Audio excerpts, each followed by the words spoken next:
Sveiki, nuo 2022 vasario 24 invazijos jau praėjo daugiau nei metai. 3 dienų spec operacija užtruko jau daugiau nei 13 mėnesių. Ukrainos pajėgos teigia, kad buvo likviduota, tai yra pašalinta iš gyvųjų pasaulio jau daugiau nei 150 tūkstančių okupantų ir daugybė technikos vienetų. Nepriklausomi tyrėjai Oryx teigia, kad sunaikinta jau daugiau nei 9,5 tūkstančių technikos vienetų.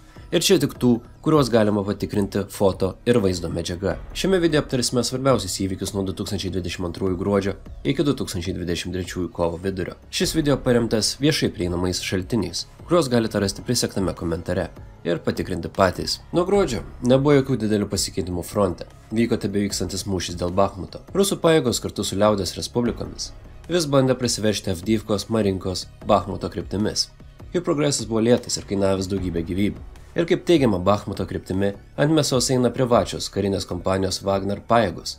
Ir kaip teigiama kai kuriuose fronto linijose, net ir šių santykis yra 7:1 ukrainiečių naudai.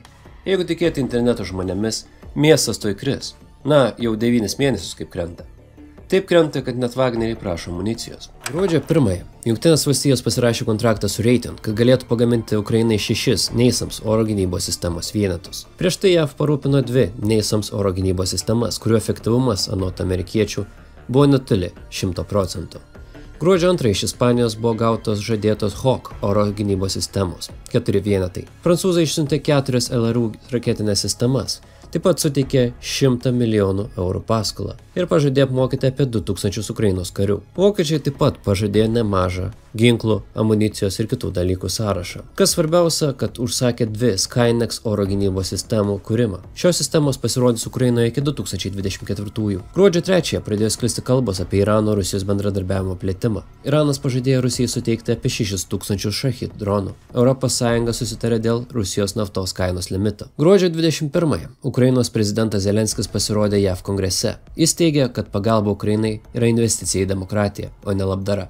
Ir priminė Amerikos pergalę prieš nacius svarbiame mūšyje, antrajame pasaulinėme kare, raginamas toliau teikti pagalbą. Ir buvo pakankamai nemažas kiekis žmonių, kuriems ta kalba nepatiko. Kalėdų dieną Vladimiras Putinas pareiškė, kad Rusija yra pasirengusi dėrėti su Ukraina dėl taikos. Tačiau Kijevas teigia, kad Maskva nėra rimtai nusiteikusi deryboms.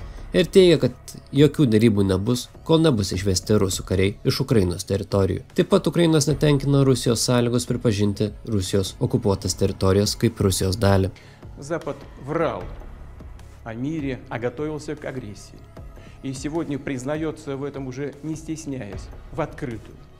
А Украину и ее народ они цинично используют для ослабления и раскола России.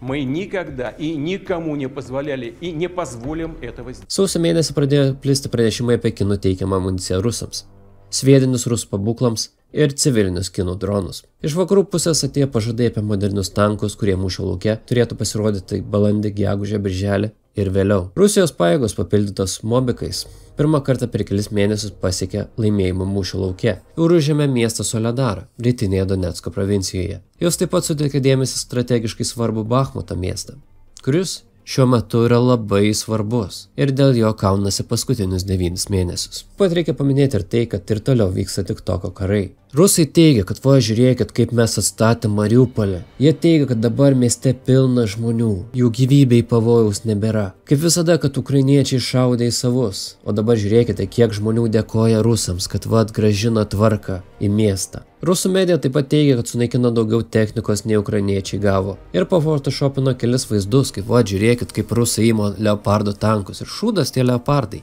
Nieko gero jie neparodys. Vat T-62 yra geresni net už Abrams. Sausio 18 sudužo Ukrainos Eurocopteris, kuriame skrido Ukrainos vidaus ministerijos darbuotojai. Žuvo 10 skridusių ir 4 buvę ant žemės. Sausio 24 naktį rusai pradėjo plataus masto puolimą Vuhledaro mieste, kuris truko iki vasario 15, kai negalėdami tęsti kovos, didelių nuostolių rusai sumažino apimtis.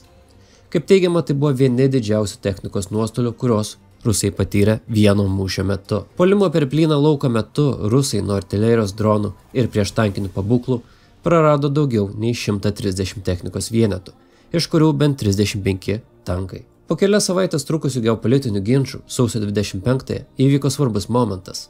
Vokietija paskelbė, kad tieks Kijevui tankus Leopard 2 ir leis kitoms Europos šalims eksportuoti Vokietijoje pagamintus kovinius tankus. Tuo pat metu Joe Bidenas pareiškė, kad JAV Ukrainai atsiųs 31 tanką Abrams. Šis žingsnis buvo įvertintas kaip vakarų karinės pajamos Ukrainai proveržis ir reiškia, kad vakaruose vyrauja palankus požiūris į Ukrainos gebėjimą susigrąžinti okupuotas teritorijas.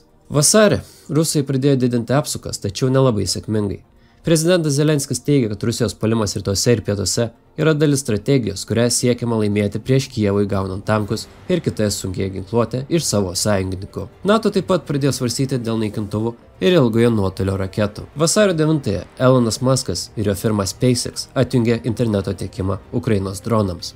SpaceX atstovai teigia, kad palydovinio ryšio paslauga niekada nebuvo skirta naudoti karinėme konflikte. Ir nėra aišku, ar blokuojami visi dronai, ar tik tie, kurie puola Rusijos okupuotose teritorijose. Vasario 19-ąją Amerikoje vyko susirinkimas prieš Ukrainą. Vadinosi Rage Against the War Machine. Atrodytų keista, bet yra žmonių vakaruose, kuriuos paveikia rusų skleidžiamos tiesos. Ir jie bandė įrodyti, kad nereikia remti Ukrainos, nes ji to jų nuomonė nenusipelno. Ir reikia gerbti Rusijos sprendimą užpulti suverenę valstybę. Vasario 20-ąją Ukrainoje pasirodo JAV prezidentas Joe Biden ir užtikrina prezidentą Zelenskį, kad JAV ir toliau palaikys Ukrainą ginklais ir humanitarinę pagalbą. Lietuvoje sėkmingai praėjo akcija Radarom, kurios metu surinkti pinigai radarams Ukrainai. Kovo pradžioje kinai pateikė taikos pasiūlymą Ukrainai. Tačiau niekam jis nebuvo įdomus, tol, kol rusai neišvedė savo karių iš Ukrainos teritorijos. Kovo 4-ąją Rusijos užsienio reikalų ministras Sergejus Lavrovas, kalbėdamas konferencijoje Indijoje, prasuko stand-upą.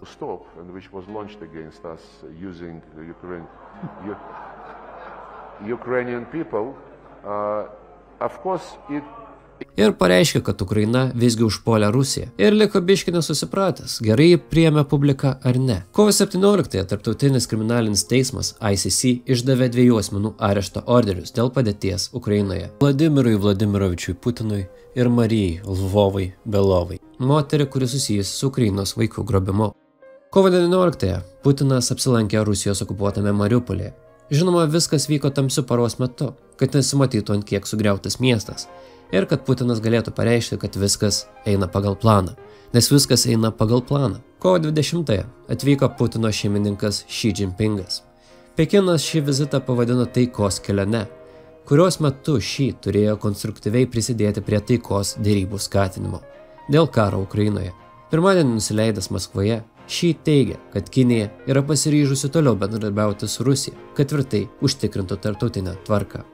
Po vizito kažkas vėl užsirūkė Dženkoj oro bazėje. Taip pat pradėjo plisti informacija apie galimai frontą einančius T-55 ir T-54 tankų, kurie neturi analogų.